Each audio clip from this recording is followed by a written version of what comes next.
muitos concorrentes ao título de melhor caça da Segunda Guerra Mundial.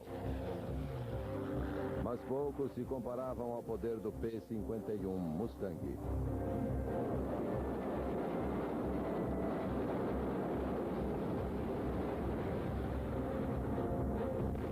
Os pilotos do Mustang dominaram as batalhas aéreas sobre a Alemanha, que acabaram destruindo a força aérea de Hitler.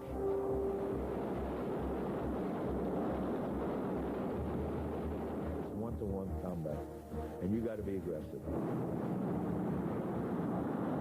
If you think you're going to be defensive in a fighter plane, you're lost. I wanted to be the tip of the spear. I thought that was the right place to be. A mistura de manobrabilidade, alto desempenho, poder de fogo devastador e longo alcance tornava o Mustang invencível. It was the finest as far as I'm concerned. Para muitos, o P-51 Mustang continua sendo o melhor caça que existe. Usando filmes de arquivo e reconstruções coloridas, Postos de Combate entra no perigoso mundo dos pilotos de caças Mustang. P-51 Mustang.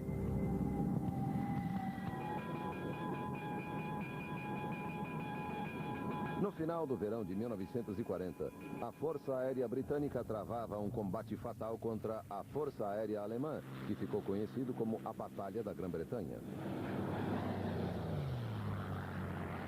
A situação era crítica. Os caças Spitfire e Hurricane britânicos eram bons, mas não estavam sendo construídos a tempo de impedir uma invasão alemã. A solução era importar caças dos Estados Unidos. We soldiered on almost alone. We did know, I think, what we wanted, and we had some super brains who were ordering these things. We knew what we wanted and we got it. A empresa de aviação North American já tinha um projeto para um novo caça de alto desempenho e longo alcance.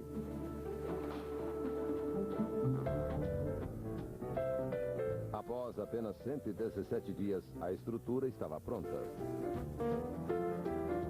Era um avião esguio e aerodinâmico que atingiu 615 km por hora nos primeiros testes, tornando-o mais veloz que o Spitfire em baixa altitude, apesar de carregar o dobro de combustível que dava a ele o dobro de alcance.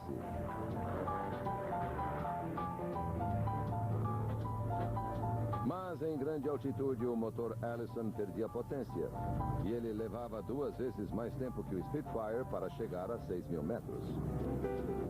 Embora ele não fosse adequado para combate em grande altitude, a velocidade e o longo alcance o tornavam o avião ideal para missões de ataque em baixa altitude.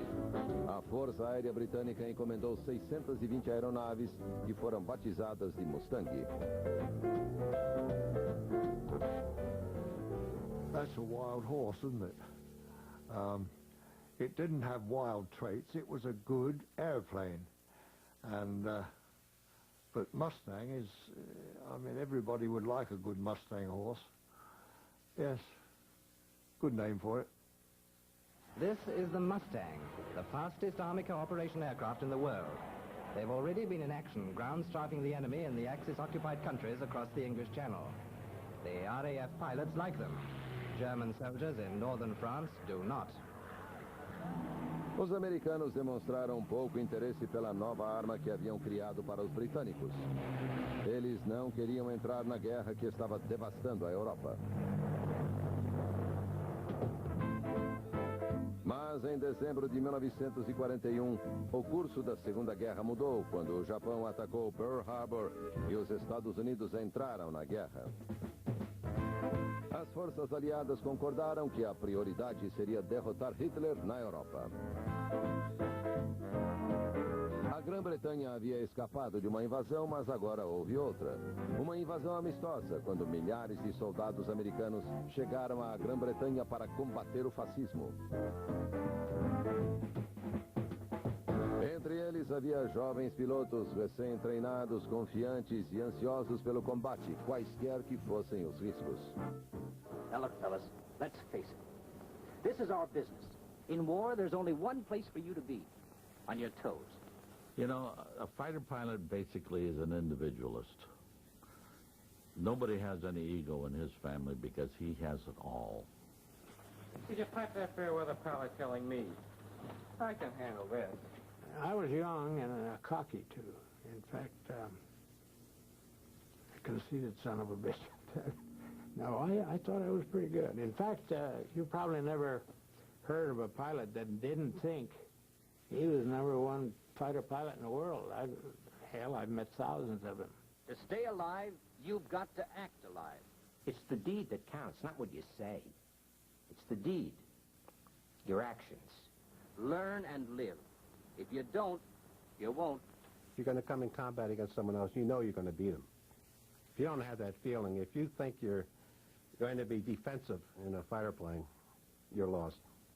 If you don't think you're a winner, you're in the wrong business. Okay? Okay. Os americanos precisavam de toda a confiança possível se quisessem derrotar os experientes pilotos alemães. Estavam prestes a entrar para a grande liga do combate aéreo. Well, we certainly know where we are now. Young cadets in full parade. The youthful hope and pride of the Army Air Forces. And we mean it. Yes, they're the best young flying blood in the world. E os Estados Unidos também se orgulhavam dos aviões que eles pilotavam. America's newest fighter plane, the P-47 Thunderbolt, has left the drafting boards and is now in mass production. O principal concorrente ao título de melhor caça americano era o P-47 Thunderbolt. Era enorme e pesava mais de 8 toneladas. Thousands of rounds of ammunition are stored in its wings. Guns are tested on the ground. Thunderbolts in name, they pack thunderbolts of firepower. Em baixa altitude, o peso do Thunderbolt limitava seu desempenho. Mas quanto maior a altitude, melhor ele voava e mais superava os caças alemães. Mas o imenso motor do Thunderbolt gastava mais de 4,5 litros de combustível a cada 30 segundos, o que limitava seu alcance. E alcance era o segredo da vitória na Guerra Aérea Europeia. Os Estados Unidos precisavam de um caça para escoltar os bombardeiros das bases na Grã-Bretanha até a capital alemã, Berlim. Estamos apresentando. No verão de 1943, os aliados lançaram uma ofensiva de bombardeios contra a Alemanha. Foi uma operação de 24 horas. Os britânicos bombardeavam à noite e os americanos de dia.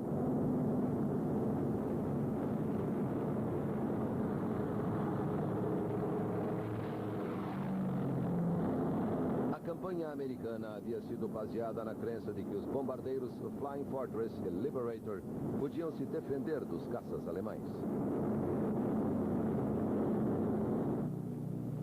Mas os ataques diurnos resultaram em muitas baixas e logo ficou claro que os bombardeiros precisavam da proteção dos caças. Os principais alvos eram os centros industriais alemães e a capital, Berlim, a 885 quilômetros das bases americanas no sudeste da Inglaterra.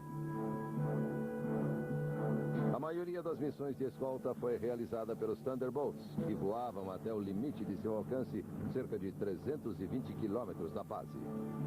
Com tanques de combustível extras, o alcance aumentou para 480 quilômetros, mas ainda muito longe de Berlim. A tarefa deles era proteger os bombardeiros. Sob a liderança de pilotos como o coronel Don Blakesley, os americanos começaram a ganhar a fama de combatentes agressivos. Don Blakesley was sort of a fighter pilot god on a pedestal. Everybody knew who he was, and he was a great leader. Colonel Don Blakesley, great leader of 4th Group. I actually like the business. It's probably a horrible thing to say, but I got a hell of a kick out of it, particularly when you're winning. My feeling was, if you see it, you go after it. Just aggressive. Just be aggressive. And it worked. Os alemães logo aprenderam a respeitar esses combatentes, mas também aprenderam a explorar o alcance limitado dos americanos. As we were going in and we were reaching our maximum range, you could see the Germans out there circling, waiting. They knew exactly when we had to go. No momento em que eram mais necessários, os Thunderbolts eram obrigados a voltar para casa ou ficariam sem combustível. Agora os bombardeiros estavam sozinhos, sabendo que os caças alemães estavam à espera deles.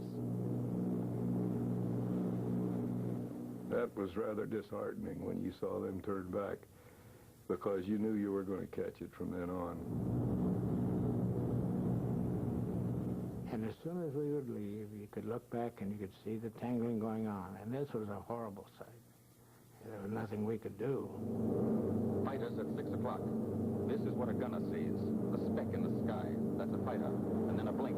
That means he's firing at you. 2,300 rounds a minute.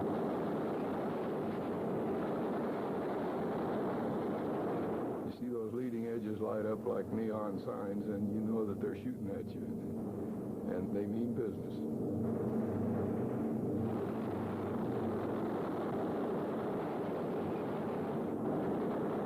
They must have got a direct hit on the bombs, because there was an explosion, little pieces of tinsel falling down, and the smoke ring started to form.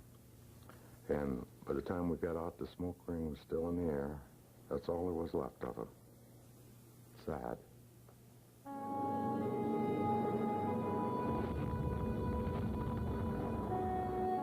That kind of thing was dreamlike. To see this panorama of destruction in the sky and little dots sometimes jumping out of the bombers. People, guys, jumping out, some chutes opening. Sometimes you see a dot disappear. Just the dot.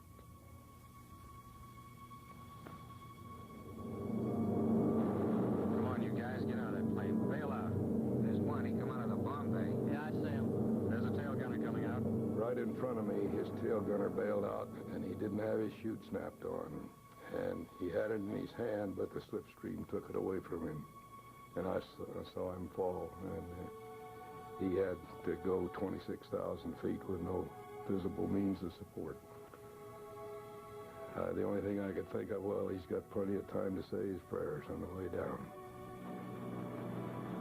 Those bomber crews were brave men. What they did, I would not want to do. The only time that you feel miserable, as far as I was concerned, is when I watched the bombers going down, and you couldn't do a darn thing about it. And you know they're not going to make it, and it is the most disheartening experience. Sometimes you come back, and you're practically in tears. You knew that there are 10 guys in there that aren't going to be home that night. And there was nothing I, as a fighter pilot, could do about it.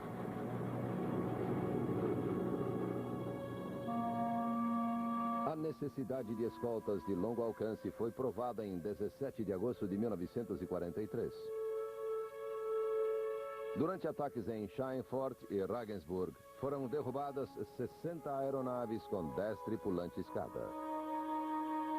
Em uma única semana, em outubro, 148 bombardeiros e 1.500 tripulantes não retornaram das missões. O preço da operação era alto demais.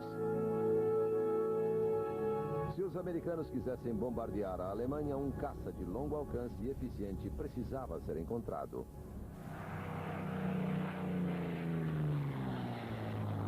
Algumas pessoas achavam que a solução era o esquecido Mustang. Ele tinha alcance, velocidade e poder de fogo, e só precisava ser capaz de combater em grande altitude.